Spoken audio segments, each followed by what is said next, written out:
오늘 저와 여러분은 로마서에서 가장 유명하고 또 가장 중요한 말씀에 드디어 도착했습니다. 그게 로마서 10장 10절입니다. 로마서의 모든 설교의 내용을 요약해 놓은 곳이고 또 주제라고 볼 수 있는 이 말씀에 우리가 도착을 했습니다. 근데 이 말씀이 어떻게 오늘 여기에게 있는지 이 정도는 여러분 이제는 아실 수 있어야 됩니다. 이 내용은 이런 과정을 통해서 나왔어요.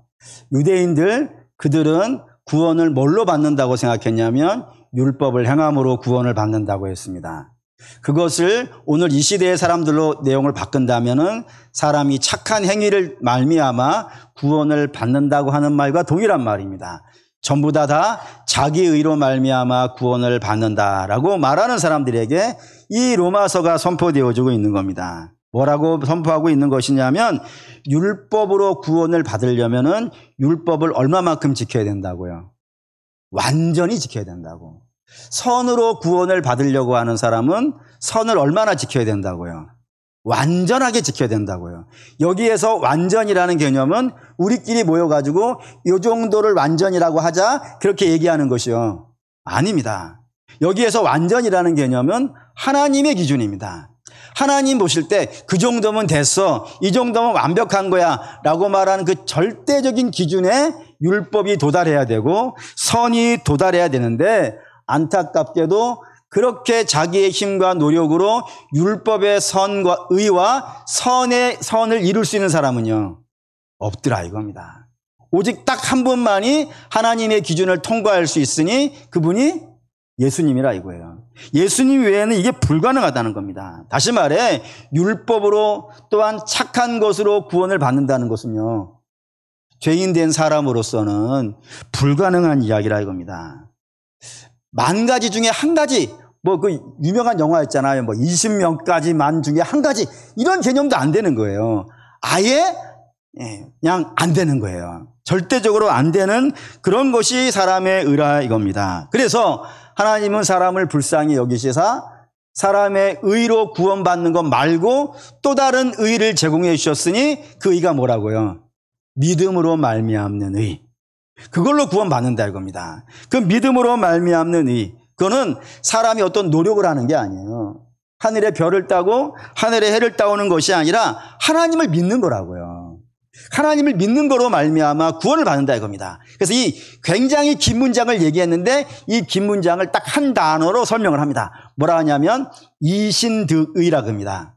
믿음으로써 의를요 얻는 거예요. 의를 행하는 것이 아니고 믿음으로 의를 얻는 것, 이걸 이신득이라 하고 그 이신득이가 로마서의 핵심 주제이고 그 이신득이가 나와 있는 그 문장이 로마서 10장 10절이기 때문에 이게 핵심이고 중요한 문장이라고 여러분에게 말씀을 드린 겁니다. 그리고 로마서 9장 10절, 9절과 10절은 이 의로서 믿음으로 구원을 받는 이 내용의 구체적인 예들이 등장하는 겁니다. 그럼 한번 보시죠. 9절 10절 읽겠습니다. 내가 만일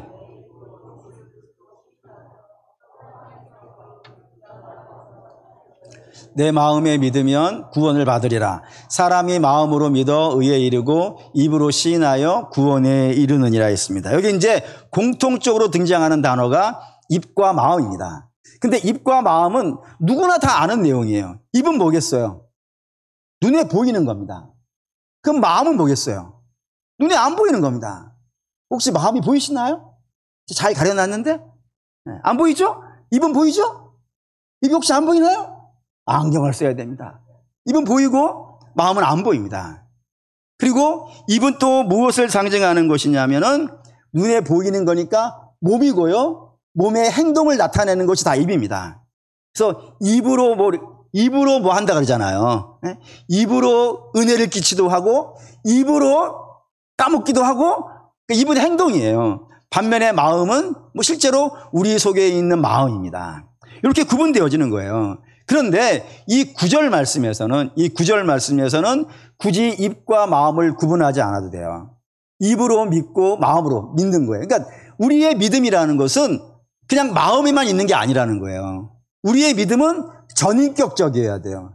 전인격적이라는 것은 마음은 믿는데 몸은 안 믿는 것은요 아닌 거예요. 마음이 믿으면 몸도 어떻게 해야 되는 거예요? 그 믿음이 돼야 되는 거예요. 맞죠? 맞잖아요. 아니, 마음이 믿는다면서요. 마음은 믿는데 몸은 안 믿는 것처럼 살면요. 그건 이상한 거 아니겠어요? 그러니까 마음이 믿으면 몸도 당연히 그 믿음의 증거들이 나타나야 되는 거예요. 그러니까 몸도 마음도 다 믿어야 되는 겁니다. 그러면 이제 당연히 질문이 되는 거예요. 우리 몸과 우리의 마음이 믿는다 그랬는데 도대체 무엇을 믿는 거를 믿는다고 말하는가? 사도 바울은 이걸 두 가지로 나눈 겁니다. 그 첫 번째가 무엇이냐면 예수의 여기 글자가 하나가 빠졌어요. 주대심을 믿는 겁니다. 예수의 주대심. 예수의 주대심이라는 말이 무슨 뜻이냐면은 이거를 가장 잘 설명한 말씀이 마태복음 16장에 등장합니다. 마태복음 16장에는 이런 내용이 있어요. 예수님이 제자들과 함께 가이사라 빌립보라는 곳에 여행을 하시고 있었습니다. 그때 예수님이 제자들에게 물으셨어요. 얘들아, 이 시중에 사람들이 나에 대해서 뭐라고 얘기하디? 나에 대한 시평을 한번 이야기해봐라 라고 이야기하자 제자들이 이렇게 얘기했어요. 사람들이 예수님을 말하기를 예수님을 세례 요한이라고도 합니다. 또 예수님을 엘리야라고 부르는 사람도 있고요.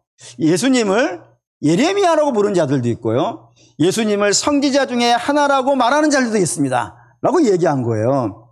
이 사람들의 공통점이 있죠. 세례 요한, 엘리야, 예레미야, 선지자 중에 하나 공통점이 있죠. 그 공통점이 뭐예요? 제가 여러분에게 뭐 어려운 거 묻든가요? 이 사람들의 공통점은 유명한 사람들입니다. 뭐 되게 어렵게 생각하시는데 아주 유명한 사람들이에요. 길거리 지나다니다가 붙잡고 세례 요한 알아요. 모르는 사람이 없는, 요즘으로 말하면 셀럽입니다. 아주 유명한 사람들이에요. 훌륭한 사람들이고 대단한 사람들입니다. 사람들이 예수님을 뭐라고 부른다고요? 그렇게 부른다고요. 예수님을 훌륭한 사람, 유명한 사람, 인정받는 사람, 대단한 사람, 그렇게 이야기를 합니다 라고 물은 거예요. 그냥 주께서 말씀하시기를, 그래? 좋다. 걔네들은 그렇다고 치자. 걔네들은 나를 그렇게 유명한 사람 취급하는 거 오케이, 좋아. 그러면 너희는 나를 누구라고 하느냐 라고 물어본 거예요. 그때에 우리 항상 어디 곳에나 절대로 빠지는 일이 없는 꼭 끼는 사도 선생님 베드로 형님께서 이렇게 얘기했어요. 마태복음 16장 16절 1절. 시몬 베드로가 대답하여 이르시되 주는 그리스도시요 살아계신 하나님의 아들이십니다 라고 고백을 한 거예요. 여기에 주가 등장했어요. 주가.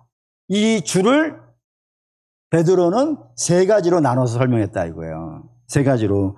그 첫 번째가 무엇이냐면 예수님은 누구라고요? 그리스도라고 했단 말입니다. 그리스도는 헬라어고 그 헬라어를 히브리어로 바꾸면 메시아입니다. 기름 부음을 받은 자라는 뜻입니다. 기름 부음을 받았다는 개념을 여러분들이 가장 쉽게 이해할 수 있는 장면이 하나가 있어요. 어디냐? 선지자 사무엘이 있었는데 하나님께서 그에게 말씀하시기를 너 뿔에 기름 채워라. 그리고 당장 베들레헴에 달려가서 이새의 집에 내가 택한 자가 있으니 그의 머리에 기름 부었고 그를 뭐로 세우라? 왕으로 세우라 이거예요. 그 왕으로 세운 자가 누구예요? 다윗이에요. 그러니까 기름 붓는다는 건 무슨 의미냐면 왕이라는 의미입니다. 다시 말해 예수님은 우리의 왕입니다. 뒤집어 얘기하면 우리는 왕이 아닙니다. 우리는 뭐예요? 백성입니다. 그러니까 왕은 우리에겐 예수님만이 왕이에요. 나머지는 그 사람이 부자이든 유명하든 또는 실력 있든 능력 있든 관계없이 우리는 다 주의 백성이고 주의 기르는 양이며 우리는 다 형제예요. 우리는 천부에게서 인권을 받았단 말이에요. 누구도 사람 위에 사람 있지 않고 사람 밑에 사람 있지 않아요. 우리 위에 있는 건 딱 누구만 있는 거예요? 예수님만. 그렇기 때문에 우리는 누구의 말을 듣는 사람들이에요? 예수님의 말을 듣는 거예요. 예수님의 말을 믿는 사람, 그게 주는 그리스도라고 하는 의미입니다. 두 번째 이야기한 것이 예수님을 뭐라고 했다고요? 살아계신 하나님의 아들이라고 했다 이겁니다. 하나님의 아들이라는 의미는 이런 겁니다. 쉽게 표현하죠. 소의 자식은 뭡니까? 소의 자식은 소입니다. 송아지라는 별종이 다루지 않습니다. 소의 자식은 소입니다. 그럼 좀 더 가보죠. 그럼 말의 자식은 뭡니까? 말입니다. 닭의 자식은요. 오늘 일부 예배 때는 뿅아리라 하시는데 뿅아리도 그게 닭입니다. 병아리라고 하는 종이 있지는 않습니다. 그냥 닭입니다. 그러면 사람의 자식은요. 사람의 자식이 이렇게 이상한데 사람의 자식은 사랑입니다. 애들이 없습니다. 몽땅 다 그렇습니다. 그러면 하나님의 아들은요. 하나님입니다. 그러니까 예수님만이 우리의 하나님입니다. 예수님은 사람이 아닙니다. 천지를 창조하신 분이고 천지를 창조하기 전에 계셨던 분이시고 그리고 이 모든 역사를 주도하시는 분입니다. 이 역사가 때로는 내가 원하는 방식으로 흘러갈 수도 있고 때로는 내가 기대하지 않은 방식으로 흘러갈 수도 있습니다. 그런데 그 모든 역사에 누구가 주라는 거예요? 우리 주님이 주예요. 그렇기 때문에 하나님은 선한 일을 가지고도 선한 역사를 만들어내실 것이고 반대로 속상하고 어려운 일을 통해서도 하나님은 당신의 선한 역사를 하실까요? 안 하실까요? 잘 모르시겠으면 시편 23편을 가서 다시 읽고 오시는 거예요. 여호와는 나의 목자시니 내게 부족함이 없으리로다. 그가 나를 푸른 풀밭과 쉴만한 물가로 인도하시리로다. 주께서 우리를 비록 사망의 음침한 골짜기 같이 어렵고 힘든 길을 지나게 하실지는 모르겠지만 반드시 우리를 목자이시니까 능력 있은 분이시니까 그 일을 사람은 그렇게 못 해내겠지만 사람은 망한 일을 가지고는 새로운 역사를 만들어내지 못하겠지만 우리 주님은 누구시니까? 하나님이시니까 하나님이 그 사망의 음침한 골짜기를 지나가더라도 우리를 지켜 보호하실 것이고 결국에는 원수의 목전에서 내 머리에 기름을 바르시고 내게 상을 주시고 나로 하여금 푸른 풀밭과 쉴만한 물가에 반드시 혼자 설교하지 않게 해주세요. 반드시 어떻게 한다고요? 도착시킬 거예요. 아멘입니까? 하나님입니다. 살아계신 하나님이시기 때문에 그 일을 하실 겁니다. 그거를 믿는 거예요. 세상은 못 믿을지 모르지만 우리는 그걸 믿는다니까요. 그리고 세 번째, 이 문장 안에 중요한 단어가 하나가 있어요. 그게 무엇이냐면 우리 주님은 이 전부 다 단수로 되어 있다는 거예요. 그리스도가 여럿 있지 않아요. 그리스도들이 아니에요. 하나님의 아들들이 아니에요. 전부 단수로 되어 있어요. 다시 말해서 우리의 왕과 우리의 하나님은 둘이 있지 않아요. 단 한 분이 계세요. 그분이 누구라고요? 예수님이라고. 사도행전에 이런 표현이 있죠. 천하 만국에 우리를 구원할 다른 이름을 주신 일이 없어요. 그러니까 우리는 다른 걸 믿지 않아요. 예를 들어 부처는 뭐 말할 것도 없고 우리는 이 땅에 있는 피조물을 믿지 않아요. 돈을 믿지 않고 권세를 믿지 않고 사람을 믿지 않고 운명을 믿지 않아요. 그럼 어떤 것도 믿지 않아요. 우리가 믿는 이는 딱 한 분 누구예요? 예수님이에요. 그게 주예요. 그걸 믿는 거를 주를 믿는다 그래요. 고로 사랑하는 믿음의 성도 여러분, 우리가 무엇을 믿는지 분명히 하시길 바랍니다. 분명히 하시길 바랍니다. 예수님 주라는 이 개념은 하늘에서 바라본 우리 주님의 신분으로서의 주예요. 우리 주님은 그리스도시고 우리 주님은 하나님이시며 우리 주님은 유일하신 분이에요. 그게 우리 주님의 신분이에요. 그거를 믿을 수 있는 저와 여러분 되시길 바랍니다. 두 번째 등장하는 것 뭐라 했냐면 죽은 자 가운데서 살리신, 이거는 주님이 하신 일이에요. 아까 거는 뭐라고요? 주님의 주되심은 주님의 신분이에요. 신분. 어떤 분인가 존재를 이야기하신 거고, 두 번째 믿는 건 그분이 뭐를 했냐 이거예요. 뭐를. 그 주가 뭐를 했냐고요. 이 문장 안에, 문구 안에 세 가지가 들어있습니다. 우리 주님은 이 세 가지를 하셨고 우리 이 세 가지를 믿습니다. 첫째는 무엇이냐면 성육신을 믿습니다. 성육신이라는 건 이런 겁니다. 예수님의 정체를 한번 보시죠. 요한복음 1장 1절 읽겠습니다. 태초에 말씀이 계시니라. 이 말씀이 하나님과 함께 계셨으니 이 말씀은 곧 하나님이시니라 했습니다. 이 말씀이 누구라고요? 하나님이신데 그분이 누구예요? 예수님이에요. 다시 말해서 말씀이라는 거는 형체가 있지는 않잖아요. 우리가 말을 하지만 말의 형체가 있지는 않잖아요. 하나님 말씀이라고요. 예수님이 하나님 말씀이기 때문에 형체를 갖고 있지 않은 것이 원래 그분의 모습이었어요. 그런데 형체를 갖고 있지 않은 분이 형체를 갖게 된 겁니다. 1장 14절 있습니다. 말씀이 우리가 그의 영광을 보니 아버지의 독생자의 영광이요 은혜와 진리가 충만하더라고요. 그 형체가 없는 예수님께서 육신을 갖고 연약한 육신을 갖고 우리 중에 오셨다 이겁니다. 왜요? 하나님의 구원의 뜻을 이루시려고. 하나님의 구원의 뜻을 이루시려고 이 땅에 연약한 육체의 몸을 입고 들어오셨다 이겁니다. 그래서 이걸 뭐라 그러냐면 성육신이라 그러고 영어로 말한다면 인카네이션이라고 부릅니다. 성육신이 멋있습니까? 인카네이션이 멋있습니까? 뭘 해도 멋있죠. 뭐. 그 멋있는 일을 하셨다고요. 안 하셔도 되는데 굳이 그 영광의 하나님이 연약한 육신의 옷을 입고 오지 않으셔도 되는데 입고 들어오셨다고요. 들어와서 어디에 거하시더라고요? 우리 중에 거하신다 이거예요. 그게 성육신이에요. 두 번째 예수님이 하신 일은 그러면 당연히 질문이 되는 게 뭐 때문에 영광의 하나님이 형체를 갖고 계시지 않은 하나님이 형체를 입고 이 땅에 들어오셨을까요? 이유는 단 하나입니다. 죽으시려고입니다. 죽으시려고 형체를 입는 거예요. 왜냐하면 형체가 없으면 죽을 수가 없는 것 아니겠어요? 형체가 있어야 죽지 않겠어요? 형체가 있어야 모욕을 받을 것이며 형체가 있어야 매를 당할 것이고 형체가 있어야 침뱉음을 당할 것이며 형체가 있어야 십자가에 달리지 않겠어요. 그러니까 예수님은 처음부터 뭐 하기 위해서 들어오시는 거라고요? 죽기 위해 들어오시는 분이라고요. 이 말씀을 강조하는 이유는 악한 자들 중에 이 땅에 살고 있는 악한 자들 중에 예수님을 나름 멋있게 이야기한다고 이런 말을 하는 사람들이 있어요. 예수님이 이 땅에 들어온 사람으로서 이 땅에 잘못되고 모순되고 악한 것들을 고치기 위해서 당신의 몸을 수레바퀴에 던졌다고.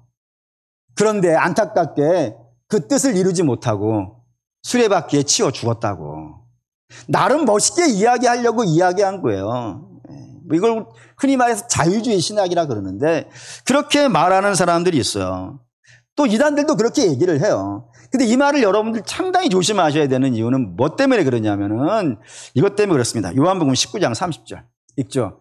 예수께서 신 포도주를 받으신 후에 이르시되 다 이루었다 하시고 머리를 숙이니 영혼이 떠나가시니라. 예수님이 십자가 위에서 모두 7가지 말씀을 하셨다고 되어 있어요. 7가지 말. 그래서 가상칠언 십자가 위에서 하신 7가지 말이 있어요. 그중에 맨 마지막 7번째 하신 말씀이 있습니다. 그게 뭐라고요? 다 이루었다고요. 그럼 여러분 당연히 질문이 돼야 돼요. 도대체 뭘 다 이루셨는가? 우리가 이 땅에 살아보니까 예수님 이전에 있었던 기근이 지금도 있고요. 앞으로도 기근은 있을 거예요. 심지어는 마지막 때에도 어마어마한 기근이 있다고 되어져 있어요. 또 뿐만 아니라 우리 알다시피 예수님 이전에도 가정의 불안은 있었어요. 지금도 있고요. 앞으로도 있을 거예요. 또 예수님 이전에도 사람은 병에 걸렸고 지금도 병에 걸리며 앞으로도 병에 걸릴 거예요. 또 예수님 이전에도 전쟁과 살인은 있었고 지금도 있으며 앞으로도 있을 거예요. 물론 이것이 영원히 있지는 않습니다. 분명히 우리가 요한계시록에 보다시피 다시는 병드는 일이 없고 다시는 곡하는 일이 없을 것이며 다시는 눈물 날이 없고 다시는 죽는 일이 없는 그런 날이 우리에게 올 겁니다. 그러나 그때까지는 이런 일들은 계속해서 있을 거예요. 그러면 당연히 물어야 되시죠. 예수님이 다 이루셨다는 건 도대체 뭐를 다 이루신 것인가? 뭐를 다 이루셨길래 십자가에 죽으시면서 자신 있게 나 다 했다 라고 죽으시는 걸까요? 성경은 우리에게 이걸 이야기해 줍니다. 죄인을 위해서 하나님이 채찍을 치시는데 그 채찍의 심판 때에 예수님이 당신의 몸을 던지셨다고요. 내어주셨다고요. 그래서 예수님이 하나님이 성부 하나님이 죄악의 채찍을 치시는데 그 채찍을 예수님 홀로 다 맞으셨다고요.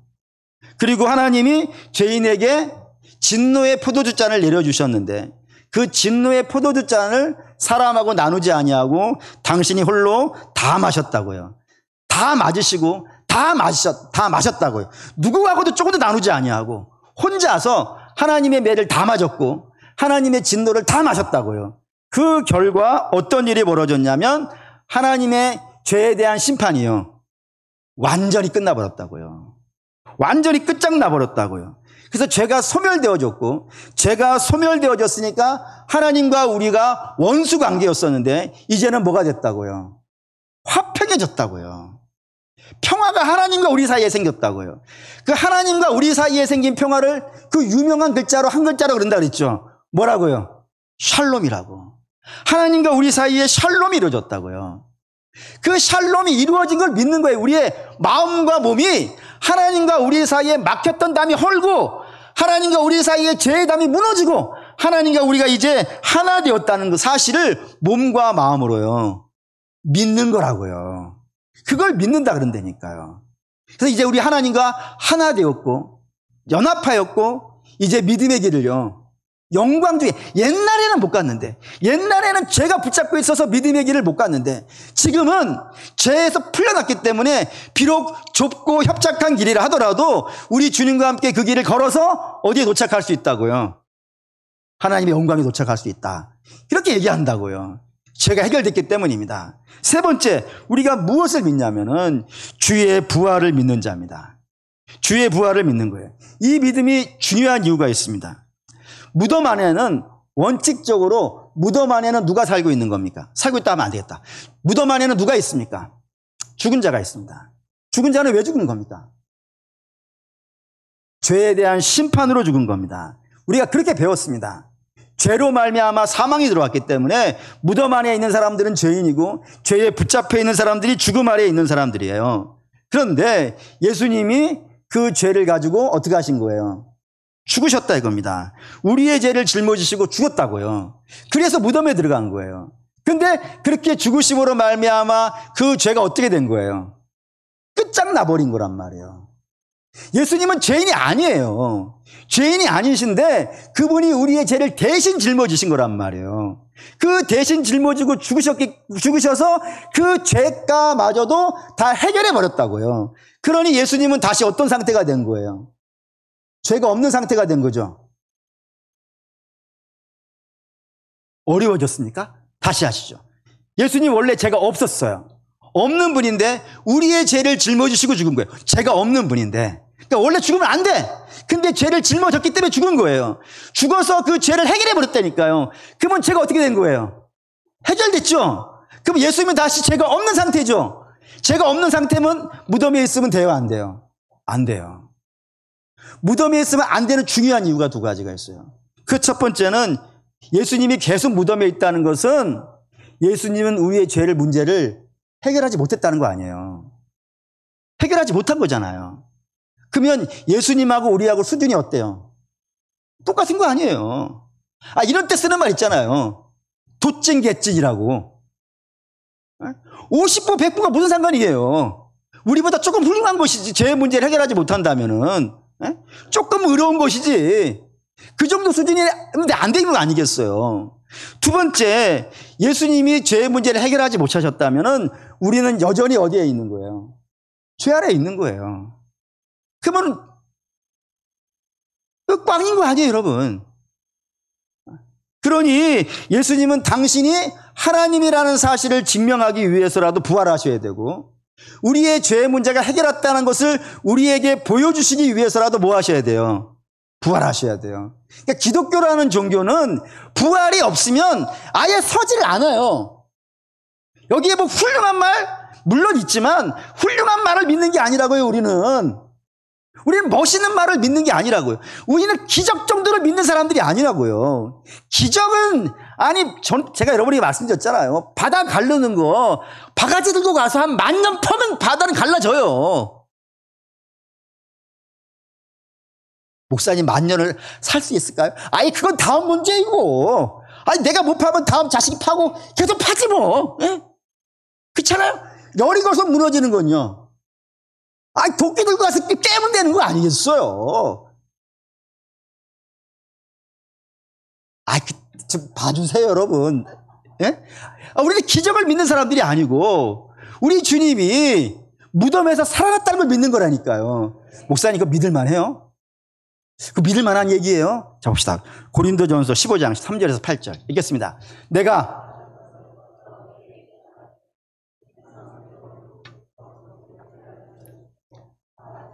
되셨다가 성경대로 사흘 만에 다시 살아나사 게바에게 보이시고 후에 12 제자에게와 그 후에 500여 형제에게 일시에 보이셨나니 그 중에 지금까지 대다수는 살아있고 어떤 사람은 잠들었으며 그 후에 야고보에게 보이셨으며 그 후에 모든 사도에게와 맨 나중에 만삭되지 못하여 난 자 같은 내게도 보이셨느니라고요.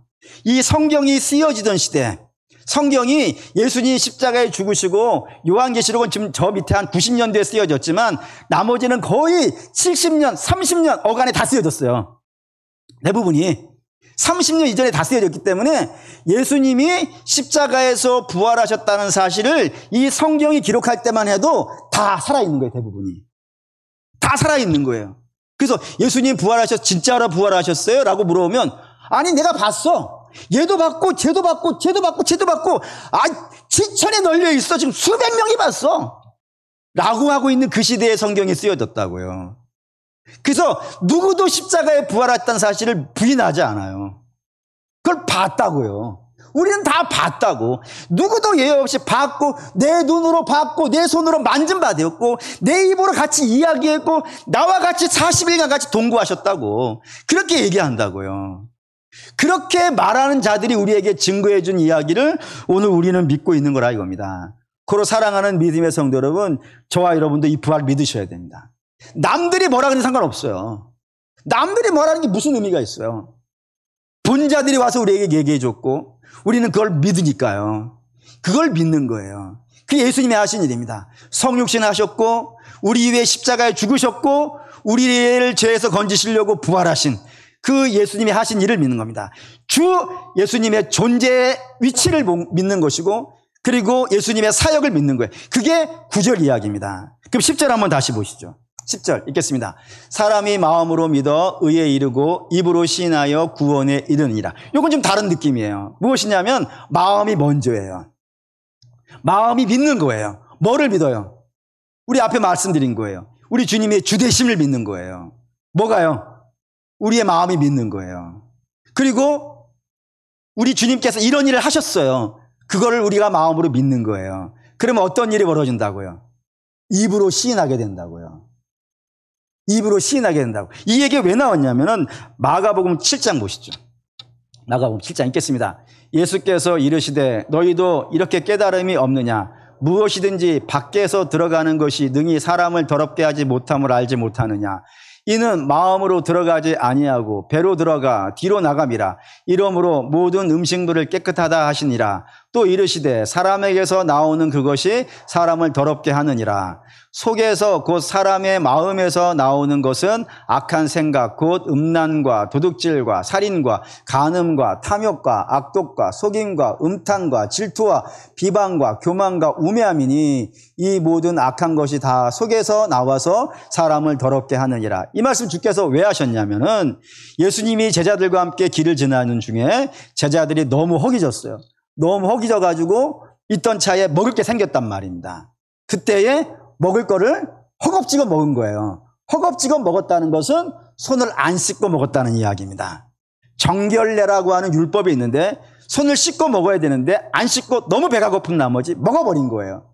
그자 율법을 나름 잘 지킨다고 말하는 바리새인들이 와서 예수님께 따진 겁니다. 왜 당신의 제자들은 율법도 지키지 않습니까? 정결례도 지키지 않습니까? 라고 물었을 때 주께서 이 말로 대답하신 거예요. 사람을 정말 더럽게 하는 게 뭔지 아냐 이거예요. 사람을 정말 더럽게 하는 것은 밖에서 안으로 들어가는 게 아니라 사람을 정말 더럽게 하는 것은 안에 있는 죄가 나오는 거라고요. 그러니까 안에 있는 죄가 있으면 밖에 나오는 것들이 아까 같은 그런 것들이 그런 더러움들이 나온다고요. 그래서 이 더러움은 그거를 잘라낸다고 없어지는 것이 아닌 거예요. 그렇잖아요. 아니 나무에 열매가 맺는데 그 열매를 계속 딴다고 해가지고 그 나무가 열매를 안 내나요? 그 따면 그 다음에 또 내잖아요. 네? 그렇잖아요? 사과는 사과를 내고 복숭아는 복숭아를 내요. 걔는 계속 내요. 딴다고 나요. 존재가 바뀌지 않는 이상은, 속이 바뀌지 않는 이상은 걔는 계속 그걸 낸단 말이에요. 그러니 너희의 속이 바뀌지 않는 이상은 너희가 씻는다고 해가지고, 손을 씻는다고 해가지고 이 문제가 될 게 아니다 라는 의미란 말입니다. 그 말씀을 갖고 10절을 읽으시면 이렇게 돼요. 사람이 마음으로 믿는다는 것은 이게 우선이에요. 행동이 먼저가 아니에요. 속이 먼저 바뀌어야 돼요. 우리 주님이 그걸 거듭남이라고 했죠. 예수 믿고 거듭남이 먼저예요. 그 뭐를 믿는다고요? 그래서 우리 주님의 주되심과 우리 주님이 하신 것을 믿는데 적당히 믿는 게 아니라 몸과 마음이, 나의 전 인격이 전심으로 믿는 거예요. 그렇게 믿게 되어지면 우리의 인생이 어떻게 되겠어요? 달라져요. 달라져요. 안 달라질 수가 없어요. 왜냐하면은 죄가 안에 있으면 죄의 열매가 나온다고 했잖아요. 근데 하나님이 우리 안에 있으면요, 하나님의 열매가 나올 수밖에 없지 않겠어요?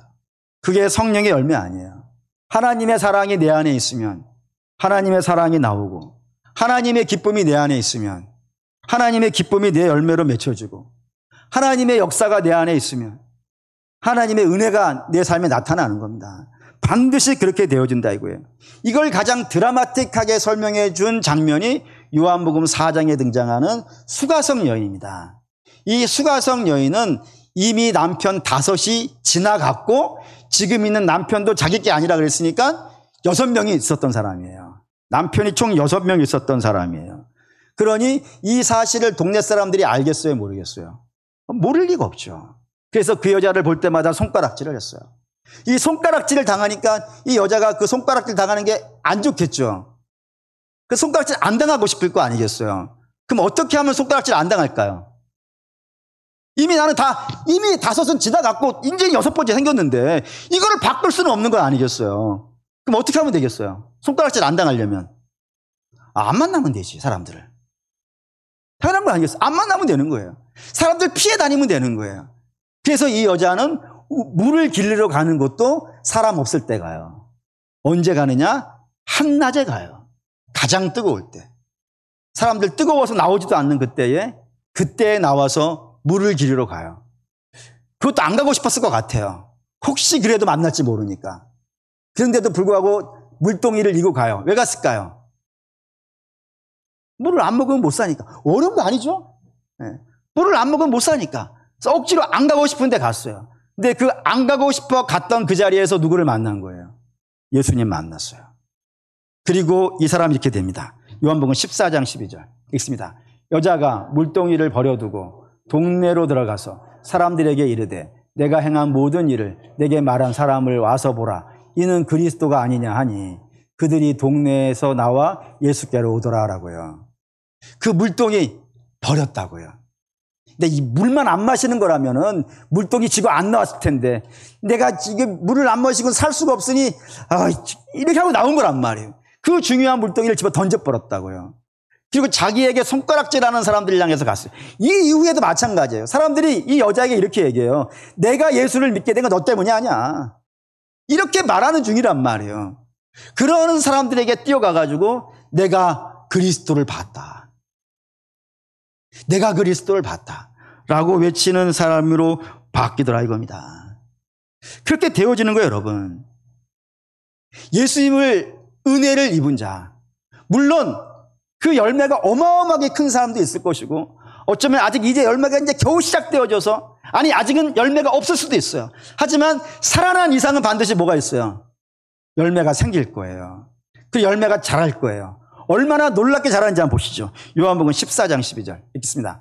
내가 진실로 진실로 너희에게 이르노니 나를 믿는 자는 내가 하는 일을 그도 할 것이요 또한 그보다 큰 일도 하리니 이는 내가 아버지께로 감이라라고요.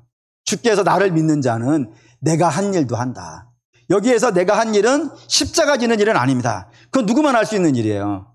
그건 예수님만 할 수 있는 일이에요. 그럼 여기서 주께서 내가 한 일도 한다라는 것은 무엇이냐면 믿음으로 사는 거예요. 우리 주님이 하나님 믿고 살았듯이 우리도 그렇게 살 수 있어요. 거룩하게 살 수 있어요.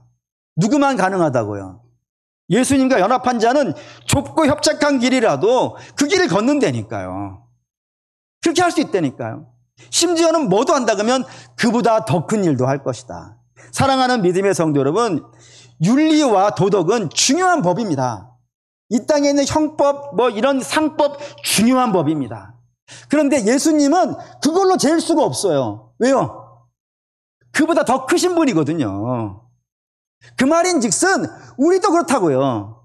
우리도 예수 믿는 사람들은, 그래서 예수로 말미암아 거듭나고 새로워진 백성들은 그들의 삶을 세상의 법이 평가할 수가 없어요. 너무 거룩하거든요. 그 길을 가고 있거든요, 여러분. 제가 너무 세게 얘기했습니까? 아니, 주의 말씀대로 더 큰 일도 할 거라고.